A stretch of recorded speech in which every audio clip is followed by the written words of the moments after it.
향기만 남기고 갔단다.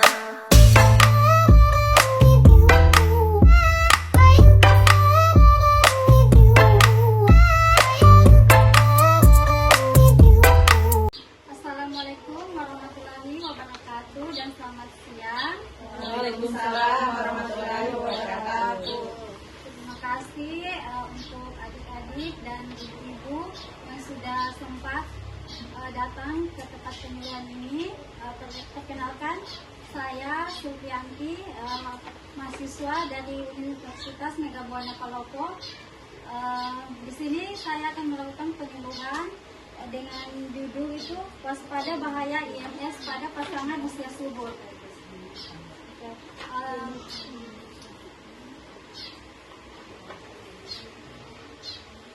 Di sini sudah ada yang tahu tentang IMS? Belum. Oke, ya. IMS adalah infeksi menular seksual yang menular melalui hubungan seksual tanpa pengaman. IMS dapat menyerang siapa saja, bisa remaja, bisa pasangan usia subur, ibu hamil, balita. Itu ada bisa laki-laki dan perempuan. Di sini kenapa IMS ini berbahaya? Karena IMS ini bisa dia muncul tanpa gejala. Contohnya dapat menyebabkan kemandulan kalau pada wanita. Kemudian meningkatkan resiko HIV, dapat menyebabkan kehamilan ektopik, keguguran, dan bayi prematur. Menimbulkan gejala kanker serviks kepada wanita, kalau laki-laki biasa dia kanker pada penis. Kemudian bisa sampai ke anus. Kemudian mengganggu bila ini terjadi IMS pada pasangan usia subur, itu bisa mengganggu hubungan harmonisnya rumah tangga. Jadi IMS dapat menyebabkan keguguran, kehamilan beresiko tinggi, penularan ke bayi pada saat hamil, kanker organ reproduksi, kematian yang bisa tidak terobati atau tidak ditolong jika tidak ditahu awalnya kalau kita mempunyai penyakit IMS. Di sini jadi pentingnya untuk kita yang sudah mempunyai pasangan sering konsultasi ke tenaga kesehatan.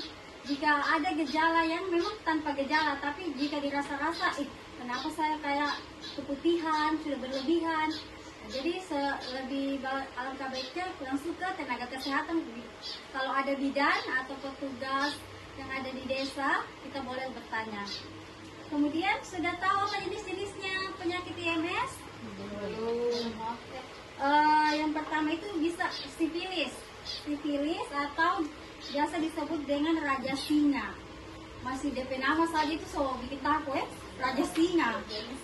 Penyebabnya itu bakteri. Gejalanya seperti luka, tidak nyeri di kelaminan, ruam badan dan demam. Luka tapi tidak nyeri, itu kan tidak ditahu padahal sudah luka tapi tidak ada nyerinya padahal sudah ada gejala sifilisnya.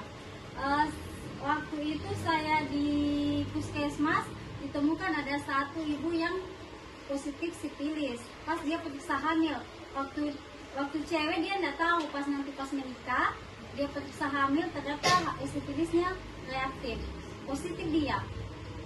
Jadi dia bilang, jadi kita sebagai tenaga kesehatan kan menggali lebih jauh, dia bilang belum pernah ini. Jadi kalau begitu mungkin dalam tanggung jawab kan kita tidak bisa suzon kan, mungkin pasangannya. Jadi makanya itu betul seperti dijelaskan, kalau sebelum menikah alangkah baiknya kita periksa catin itu berdua sama pasangan kita nanti biar ditahu. Jadi kayak ada sudah penyakit begini, sudah kita bisa cegah memang. Kemudian bahayanya sifilis itu dia keguguran, kematian janin dengan kerusakan organ tubuh. Yang kedua itu gonore atau kencing nanah.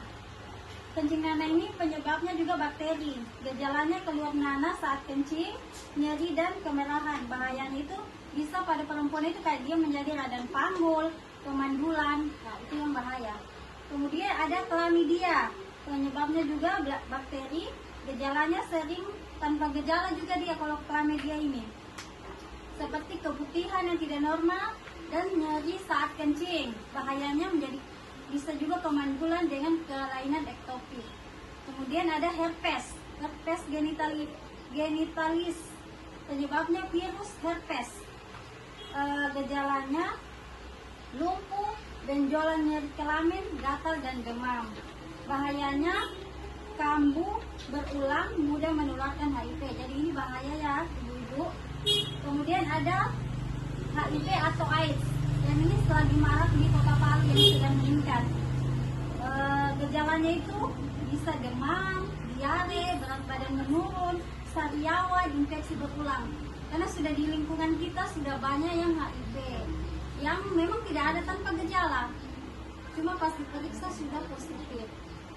Kemudian bahayanya ini kalau HIV melemahkan sistem kekebalan tubuh hingga AIDS. Kalau sudah AIDS dia sudah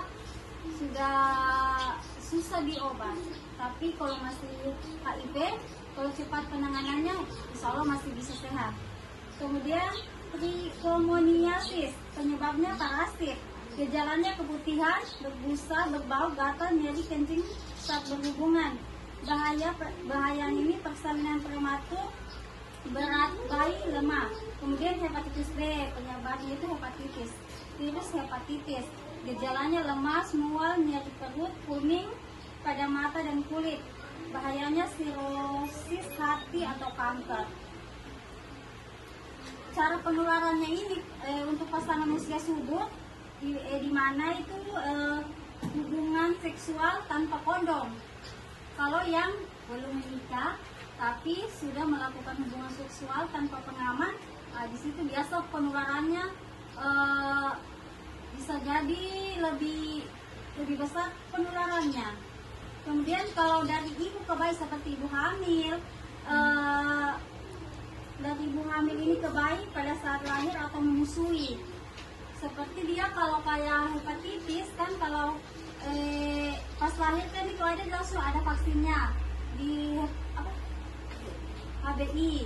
Kalau tidak disuntik bisa jadi dia menular dari kan bekas ASI kan, jadi mungkin penularan di situ.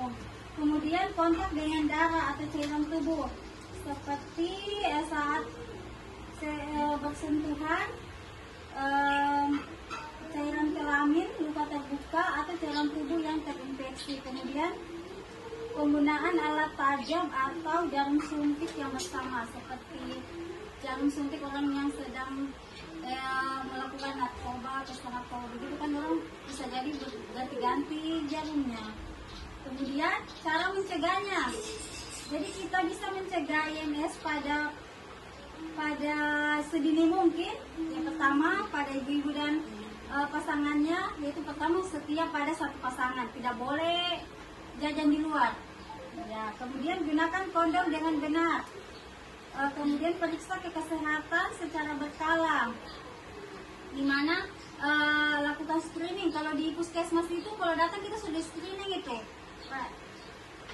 terutama jika memiliki faktor risiko. Jaga kebersihan alat kelamin. Jadi kalau mandi atau kencing dibersihkan ya, dengan menghindari sabun yang keras. Pakai saja, pakai adet yang pembersih untuk wanita memang boleh dipakai. Kemudian jangan berbagi jarum atau alat yang tajam. Hindari penggunaan alat yang dapat melukai kulit yang secara bergantian. Kemudian komunikasi terbuka dengan pasangan. Jadi kalau